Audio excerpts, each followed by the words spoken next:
আপনারা সবাই কেমন আছেন? আশা করি সবাই ভালো আছেন। আমরা মোটামুটি ভালোই আছি। আজকে আপনাদের সাথে ছোট মাছের রেসিপি শেয়ার করব।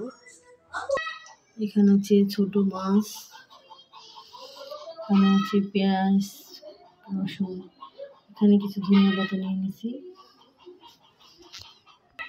এখানে আছে সবজি, 3-4 রকমের সবজি আছে, সাথে একটা টমেটো নিয়ে নিছি। কড়াইটা বসিয়ে দিলাম, এখন তেল দিয়ে দিলাম। এখানে পেঁয়াজ রসুন দিয়ে দিলাম তেলে।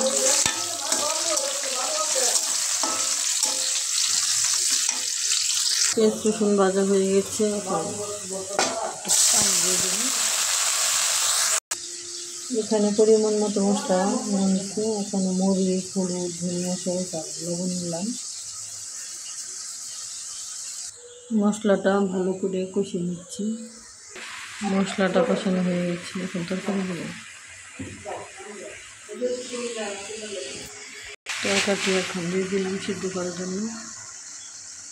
সিদ্ধ হয়ে গেলে পরে মাছ দেবো। এখানে মাছটি দিয়ে দিলাম।